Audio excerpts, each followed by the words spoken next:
तोड़ने का मतलब जो संगठन जिनकी कोई है नहीं कुछ भी, वो संगठन को तोड़ेंगे। यूआरएम भी उसमें इन्वॉल्व है। नए नए संगठन तो सारे तोड़ेंगे तुम्हारे आदमी को, सारे तोड़ लेंगे तो ओबीसी में कौन तो पदाधिकारी रहेगा और कौन कर्मचारी तुम्हारे साथ रहेगा? बताइए आप। क्या आप अपने संगठन को खत्म करवाना चाहते हैं? खत्म करवाना चाहते हैं? अगर खत्म नहीं करवाना चाहते हैं तो यूपीएस और एनपीएस और ओपीएस की लड़ाई हम लोग मिलकर लड़ेंगे। एनपीएस यूपीएस की लड़ाई मिलकर लड़ेंगे। एलडीसी जीडीसी और जितनी भी समस्याएं हैं उनकी लड़ाई हम मिलकर लड़ेंगे। आप मुझे ज्ञान देंगे। दूसरी चीज मैं कहना चाहता हूं कि कोई ज्ञान ना दे, बिल्कुल मैं बता रहा हूं। संगठन कितने संघर्षों के साथ ये 28 साल में हम यहाँ लेके आए आप नहीं जानते। दूसरी चीज मैं और कहना चाहता हूं, कोई लोग कहते हैं कि इन्होंने ये नहीं कराया। मैं इनकी बात करता हूं एनआरएम की। एनआरएम ने ये नहीं कराया। सब एनआरएम में 100 साल का संघर्ष है। एनआरएम का 100 साल का संघर्ष है एनआरएम का, जिसने 100 साल तक कर्मचारियों की लड़ाई लड़ी है।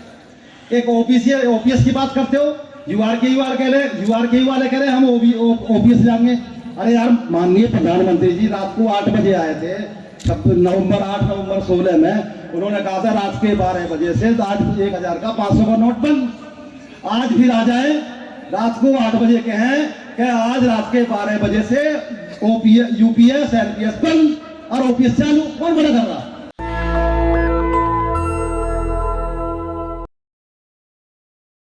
यूआरकेयू के बीआरएमएस के जो नेता हैं उन्होंने क्या किया? एक एंटी एसोसिएशन एक्टिविटी करने वाला अशोक यादव, जो हमारा ना प्राइमरी मेंबर है, ना पदाधिकारी है, ना कोई संगठन का नेता है, उन्होंने क्या किया? उसकी फ्लैक्सी छापी कि Ashok Kumar Yadav northern railway OBC का महामंत्री, और सारे नार्दर्न रेलवे में पूरे में अशोक कुमार की फ्लैक्सी घूम रही है। महामंत्री कौन है?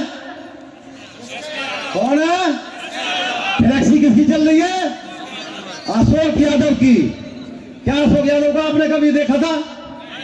क्या उसने सेंट्रल के लिए कब काम किया था? ये कुशवाहा जी बैठे हैं या बहुत सारे लोग बैठे हैं, ये पहले दिन जब संस्था को बनाया था, हम लोग संस्थापक लोग हैं, और वो ये कहते हैं कि ये बेकार लोग हैं, ये इनकी रजिस्टर कैंसिल कर दीजिए। आपको बोला? आपने किसी ने एफआईआर कराई उस फ्लैक्सी के ऊपर? जो लोग ये ग्रुप में लिखते हैं कि ये नहीं होना चाहिए, आप सलाह देते हैं, मुझे ज्ञान देते हैं, मैं उनसे पूछना चाहता हूं, जब उसकी फ्लैक्सी लगती है, जब वो बोलता है कि मैं ऑल इंडिया ओबीसी का महामंत्री हूं और वीडी यादव जी है, जो कुछ है नार्दर्न रेलवे वीडी यादव, मतलब नार्दर्न रेलवे वीडी यादव है, मैं उसको पूछना चाहता हूं आपने एफआईआर कराई कि वो महामंत्री कैसे कहता है? आपको किसने कराई? क्यों नहीं कराई? आप मुझे ज्ञान देंगे। दूसरी चीज मैं कहना चाहता हूं कि कोई ज्ञान ना दे, बिल्कुल मैं बता रहा हूं। संगठन कितने संघर्षों के साथ ये 28 साल में हम यहाँ लेके आए आप नहीं जानते। दूसरी चीज मैं और कहना चाहता हूं, कोई लोग कहते हैं कि इन्होंने ये नहीं कराया। मैं इनकी बात करता हूं एनआरएम की। एनआरएम ने ये नहीं कराया। सब एनआरएम में 100 साल का संघर्ष है। एनआरएम का 100 साल का संघर्ष है एनआरएम का, जिसने 100 साल तक कर्मचारियों की लड़ाई लड़ी है। एक ओपीएस की बात करते हो, यूआरके वाले कह रहे हम ओपीएस जाएंगे। अरे यार, माननीय प्रधानमंत्री जी रात को 8 बजे आए थे, 8 नवंबर 16 में उन्होंने कहा था रात के 12 बजे से आज 1000 का 500 का नोट बंद।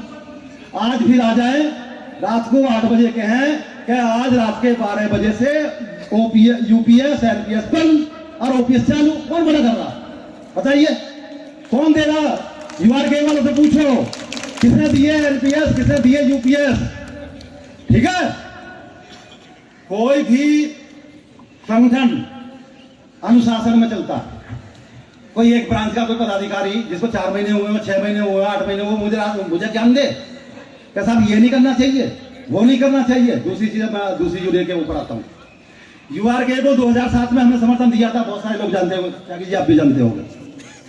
2007 में यूआरके को समर्थन दिया था हमने, बहुत बड़ा वोट आया था और यूआरएमयू हार गई थी। कौन आ रहा था? 2007 से 2013 तक यूआरएमयू मान्यता में नहीं थी, केवल और केवल ओबीसी की वजह से। ठीक है? वो क्यों हार गई? यूआरके को क्यों हम यूआरएमयू हार गई? क्योंकि यूआरएमयू के पास ना तो समर्थन किसी का है, ना उसकी कोई नीति है, ना उसकी कोई वो है। वो हार गई, कर्मचारी उसको विश्वास नहीं करते। यूआरके को हमने एक बार आजमाया, उसके बाद जब 13 में आए दोबारा चुनाव हुए, एनआरएमयू ने हमसे समर्थन नहीं मांगा, यूआरएमयू ने हमसे समर्थन मांगा, हमने समर्थन दिया।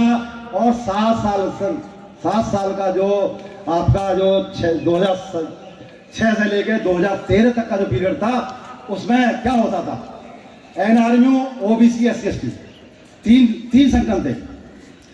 होता क्या था एनआरएमयू का, आप देखना कभी भी है, मैं अपने अनुभव की बता रहा हूँ, 28 साल की बात बता रहा हूँ। एनआरएमयू कभी ये नहीं कहेगी किसी भी अधिकारी से जाके कि तूने ओबीसी का काम कर दिया, मेरा क्यों नहीं करा। एनआरएमयू कहती है काम लीगल है, आप करिए। वो किसी का ब्लैकमेल नहीं करती है। दूसरी यूनियन ब्लैकमेल करती है। अगर यूआरएमयू की बात करें तो यूआरएमयू ये कहती है कि ओबीसी काम क्यों कर दिया, उसका काम क्यों कर दिया। 13 में ओबीसी ने यूआरएमयू को समर्थन दिया और बहुत बड़े वोट बैंक से आई और यूआरएमयू केवल 4% वोट पर रह गई, केवल 4%। वो 32% था उस समय, 32 से 4% पे आ गई। ठीक है, 13 की बात बताओ, 13 के बाद और आज 24 हो गया, 24 चल रहा। चुनाव होने चाहिए थे 19 में, 6 साल बाद का पीरियड, 6 साल का टेन्योर है, हर 6 साल में मानता के लिए चुनाव होता। 19 में दोबारा चुनाव होना चाहिए था, नहीं हुआ, जो पार्लियामेंट्री चुनाव और दुनिया के आगे। मैं ये कहना चाहता हूं कि 13 से लेके और 24 तक जिस यूआरएमयू की बात करते हैं लोग या किसी और यूनियन की बात करते हैं, जिस यूनियन को मैंने अस्तित्व जिसका जिंदा किया यूआरएमयू का, जो खत्म मेरी वजह से हुई, वो उसने हमारा जो शोषण किया, हमारे पदाधिकारी को जो शोषण किया, हमारे संगठन के लोगों को जो तोड़ के अपने साथ मिलाया, उससे कमजोर हुआ ओबीसी संगठन। और जहां भी हमारी कोई समस्या होती है, हम अधिकार से बात करते हैं तो उसके नेता पहले पहुंच जाते हैं कि इनका काम मत करना। अभी मैं रिसेंटली बता देता हूं, अभी मैं प्रेम की ऑफिस की बात कर रहा था सर, जीएम सर से। मैंने नॉर्दर्न रेलवे के स्तर पर प्रेम की ऑफिस की बात करी जीएम सर से। जैसे डीसी शर्मा जी को पता चला कि ओबीसी का प्रेम का ऑफिस, हमारी इनफॉर्मल मीटिंग हुई थी 8 अगस्त को, हमारी इनफॉर्मल मीटिंग। मैंने जीएम साहब से रिक्वेस्ट करी कि साहब 2013 में हमें प्रेम के भागीदारी मिली थी और 13 से आज तक हमें जो है प्रेम का ऑफिस नहीं मिला। जीएम साहब ने बोला कि हम आपको प्रेम का ऑफिस दे देंगे। जब बीसी शर्मा जी को ये पता चला कि मीटिंग हो गई है इनकी, प्रेम का ऑफिस मिलने वाला है, तो बीसी शर्मा जी गए, पूछ लेना बीसी शर्मा जी जाके जो उनके हितैषी बनते हों, उनसे पूछना कि बीसी शर्मा जी आपने तो आप जाके ये कहा था कि ओबीसी को ऑफिस दे रहे हो, हमें क्यों नहीं दे रहे। अरे तुम्हारे पास तो प्रेम का ऑफिस है यार, त्यागी जी के बराबर में बीसी शर्मा जी का भी ऑफिस है कि नहीं, आप उनसे पूछ लेना। मैं ये कहना चाहता हूं बीसी शर्मा जी को कोई संगठन उनका प्राउड कहिए, घमंड कहिए, कुछ नहीं कहिए, मुझे उससे कोई लेना देना नहीं। उनके नेता यूपीएस है और एलपीएस का जो सबको पता, सब जानते हैं कि कौन कौन गए कौन नहीं गए। जाने वाले वही होते हैं जो जेसीएम और उसके लोग बुलाए थे, वहां सब नहीं जा सकते, हम लोग भी नहीं जा सकते, हम नहीं है सुविधा। वहां पे गए सब, उसको साइन करके आए या सब सहमति है या मोदी जी ने जो भी बताया कि यूपीएस एलपीएस वो है, वो सब कुछ अलग मामला है, उसके बारे में बात नहीं करेंगे। बीसी शर्मा जी ने आज तक मुझे कॉल नहीं किया, ना मुझे पूछा, ना मुझे किसी से कहलवाया कि हम समर्थन चाहिए। कौन है जो यूआरएमयू की सपोर्ट करना चाहता है, खड़ा हो जाए जरा बताए। जो यूआरएमयू की सपोर्ट करना चाहता है वो खड़ा होकर मुझे बताए। बीसी शर्मा जी प्राउडी समझो या उन्हें पता है कि वो यूनियन जा रही है, अब यूनियन जा रही है, उन्होंने कॉल नहीं की और मेरे पीछे लगा हुआ था। मैंने आपको बताया कल आपकी लिस्ट सस्पेंड होनी थी, आपकी मीटिंग नहीं होनी थी, आपकी ये सारी चुनाव कुछ होना नहीं था, आपके कोच कैंसिल होने थे। लेकिन हमारा प्रशासन इतना अच्छा है, उसने किस तरह से कैसे आपको दोबारा जिंदा करने का अभी काम किया। अभी लगना और भी है, उसमें बताता हूँ मैं, पॉलिटिकल वो बाद की बात करेंगे। बीसी शर्मा जी का जब उन्हें पता चला कि ये तो कल मीटिंग हो रही है, ये तो यार कैंसिल ही नहीं हुई लिस्ट। शाम को फोन आता है डिवीजनल प्रेसिडेंट कौन, मनोज पंचायत, मनोज, वो कहता सर आप एसके यादव जी बोल रहे हैं। मैं हाँ मैं एसके यादव बोल रहा हूँ सर। वो बीसी शर्मा जी का मैसेज है कि वो आप हमें सपोर्ट कर रहे हैं, मगर बीसी शर्मा जी का मैसेज हो, मेरे पास टाइम नहीं, मेरी कल एजीएम है। बोले सर वो आपसे मिलना बात करना चाहते हैं, मिलना चाहते हैं, बात करोगे, मगर मेरे पास टाइम नहीं है, मेरे पास बिल्कुल फोन पे बात करने के लिए टाइम नहीं है, मैं कंप्यूटर बैठा हुआ अपना काम कर रहा हूँ। मैंने मना किया, मगर मेरी कल एजीएम हो जाए उसके बाद मैं बात करूंगा। कल ARTU का जो पांचाल है उसका फोन आया, नरेंद्र पांचाल का, कि सर मुझे जो आपसे बात करनी है समर्थन लेना। मैं कह रहा हूँ मेरे पास टाइम नहीं है भाई, मैं मेरी कल मीटिंग, वो तो कह रहा मैं आपकी मीटिंग में ही आ जाऊँ, वहीं आप समर्थन दे देते। अभी एक भाई मुझे स्वतंत्र SBR के को दे रहे थे, तो मैं कह रहा हूँ कि हर आदमी समर्थन मांग रहा था, सारे लोग तैयार थे, लेकिन हमने क्यों क्या डिसाइड किया ये मैं आपको बताना चाहता हूँ, आप अनुभव से समझिए। 2007 और 13 के बीच में जब NRMU और OBC थी, तो होता क्या था कि NRMU अपने प्रभाव से काम कराती थी, इसमें कोई दो राय नहीं। मैं मतलब खुलेआम कह सकता हूं कि NRMU अपने दम पे करा, सब जो पुराने लोग वो सब जानते हैं, नए लोग नहीं जानते कि NRMU अपने दम पे काम कराती है। पुराने लोग सब जानते हैं कि NRMU किसी को ब्लैकमेल नहीं करती है, NRMU किसी को वो नहीं करती है, जहां तक समस्याएं वो एजेंडा दे रखा। होता क्या था, जब एक यूनियन 2 एसोसिएशन थी, तो NRMU ने काम कराया। अब मान लो NRMU ने गलत काम करा दिया, आप सोचिए, मान लो NRMU वालों ने गलत काम करा दिया, अब उसमें तुम्हारा शोषण हो रहा है, ठीक है, शोषण तुम्हारा ही हो रहा है, तो OBC वाले जाके लड़े प्रशासन से कि भाई आपने गलत कैसे कर दिया। किससे लड़े? किससे लड़े? NRMU से भी लड़े, प्रशासन से भी लड़े। साहब आपने NRMU कहने से ये काम कैसे कर दिया, आपने तो गलत कर दिया। तो तुम्हारी पहचान किससे लड़ने की हुई? अरे CL से लड़ोगे या गीदड़ से लड़ोगे?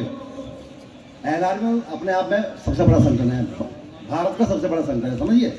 आप उनसे कह रहे हो त्यागी जी आपसे हमारी लड़ाई है और आपसे आपने हमारा ये कर दिया, मैं तो आपसे ये कर दूंगा वो कर दूंगा। प्रशासन के पास गए, मुद्दे बहुत सारे हैं, एक मैं याद दिला दूंगा आपको, DN चौबे जी हमारे यहाँ, स्वर्गीय DN चौबे जी हमारे यहाँ डिविजन सेक्रेटरी होते थे NRMU के, मैं डिविजन सेक्रेटरी मुरादाबाद में OBC का। अब उनकी कोठी, वो रिटायर होने वाले थे, उनकी कोठी का मामला फंस गया। कोठी में मैंने वो अपने बेटा आज की डिविजन सेक्रेटरी NRMU है राजेश चौबे जी, उनके नाम कोठी होनी थी। वो मैंने वो कहा DRM साहब से कि ये कोठी हो नहीं सकती साहब, लोग क्यों नहीं हो सकती, मगर ये उसमें वो होता है कि जैसे वो राजेश चौबे जब रेल में आए थे, तो उन्हें उसमें अपना जो पहले से कोठी में अपना शामिल हो जाना चाहिए था, लेकिन वो एंड टाइम पे 1 साल जब रिटायरमेंट रह गया चौबे जी का, तो तब उन्होंने कहा कि कोठी इनको दे दी जाए। वो कोठी मैंने होने नहीं दी, मैं बताऊँ आपको। फिर यहाँ से त्यागी जी या मिश्रा जी जो भी आदरणीय नेताजी गए, DRM साहब से बोला, DRM मुझसे बोले, सुनील माथुर बहुत दबंग DRM थे, बोले यादव जी ये आप ऐसा मत करो, मुझे कोठी के नाम करने दो, उनका बेटा है, मगर साहब करने तो दें, लेकिन आप नियम से तो नहीं कर रहे। इन्हें तो आते ही यहाँ इसको कोठी में अपना शामिल HRA कटवाना चाहिए था, ये कोठी आपको करनी चाहिए थी। वो बोले नहीं ये यार करने दो, मगर साहब ये बिल्कुल नहीं होगी, ठीक है।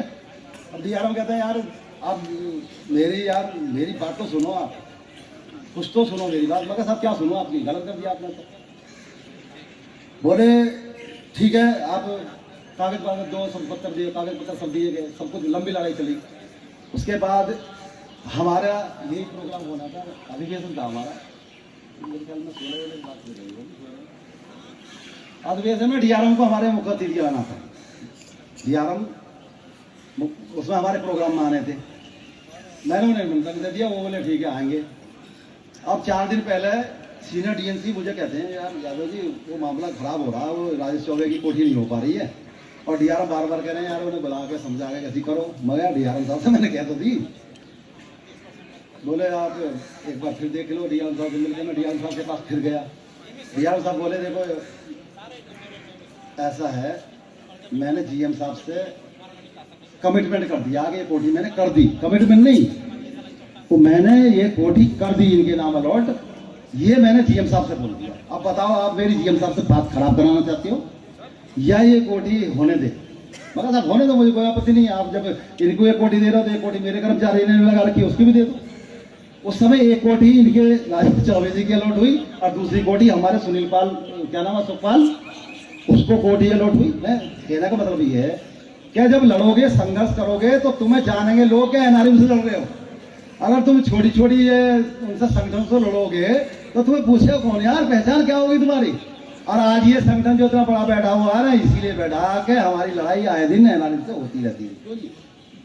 ये संगठन जो इतना बड़ा मजबूत हुआ है, ये इसलिए हुआ है कि हमारी लड़ाई NRMU से होती रहती थी और हम लोग चमकते रहते थे कि ओबीसी से एनआरयू से लड़ने वाला कौन है, ओबीसी वाले। इसलिए आपकी पहचान हुई और आप इतने मजबूत हुए।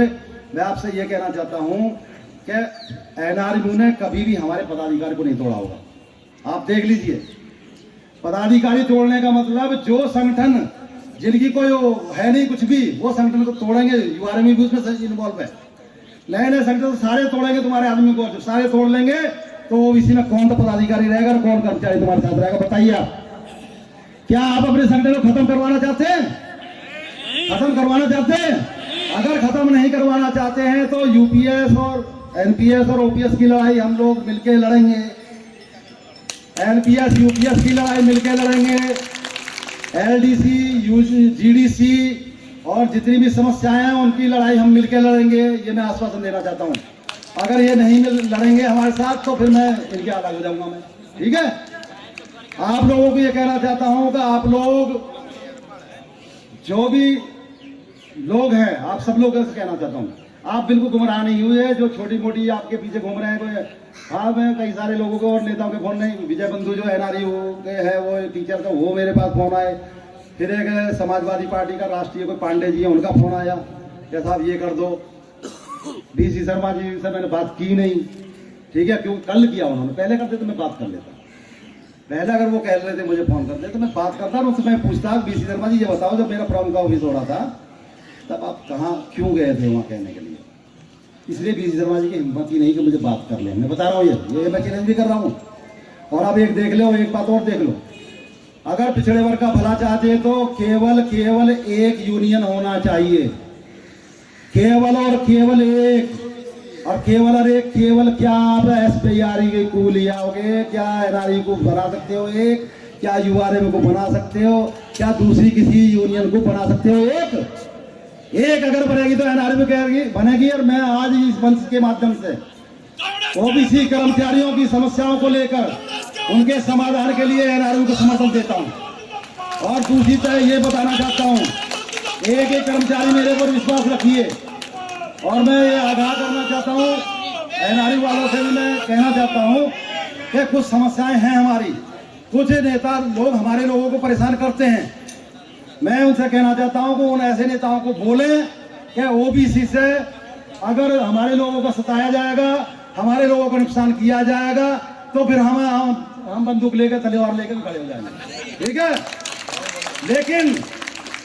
लेकिन इस रेल को बचाने के लिए, इस कर्मचारी को बचाने के लिए, ट्रेड यूनियन को बचाने के लिए, अधिकारी से काम कराने के लिए आप एक यूनियन लाइए, मजबूत यूनियन लाइए। और मैं आपके साथ हूं। ओबीसी और एनआरयू मिलके जिसका चाहे उसका चक्का जाम कर देंगे। ओबीसी की ताकत जब एनआरयू के साथ छुड़ेगी तो कहा ओपीएस हो चाहे कोई यूपीएस हो चाहे एनपीएस हो, मैं गारंटी देना चाहता हूं इस बात की। क्योंकि आज के दौर में अगर कोई यूनियन है तो एनआरयू है, और अगर कोई एसोसिएशन है तो ओबीसी है। मैं बता रहा हूं, हम सिद्धांतों पे काम करते हैं। कोई भी एनआरयू का पदाधिकारी आपको नहीं परेशान करेगा। अगर परेशान करता है तो आप मुझे बताइए, और जितने भी एनआरयू के डिवीजन सेक्रेटरी या ब्रांच सेक्रेटरी हैं वो आपसे कांटेक्ट करेंगे, खुद कांटेक्ट करेंगे। लेकिन आप कांटेक्ट करेंगे, वो कांटेक्ट करने के बाद आप उनके साथ कंधे से कंधा मिलाकर इस यूनियन के चुनाव को जिताइए। और उसके बाद ओपीएस की लड़ाई जो है वो जारी रहेगी। मैं गारंटी देना चाहता हूँ आपको, वो बराबर रहेगी। सारी समस्याओं का समाधान आपका होगा। इसलिए आप मेरी बात का करिए। और दूसरी चीज, जिसको कोई प्रॉब्लम है, अगर किसी को प्रॉब्लम है तो इनडिसिप्लिन बिल्कुल ना करें, 3D का अनुपालन करना होगा। मुझे पर्सनली बात करें, पर्सनली बात करके मैं उसका सेटिस्फेक्शन करूंगा। नेशनल दस्तक की आपसे गुजारिश है कि अगर इसको बचाना चाहते हैं तो नेशनल दस्तक को सब्सक्राइब करने के लिए रेड कलर के सब्सक्राइब बटन को दबाएं, फिर बेल आइकन की घंटी दबाएं। नेशनल दस्तक को बचाने के लिए बहुत जरूरी है कि हर खबर को शेयर करें, लाइक करें, कमेंट जरूर करें।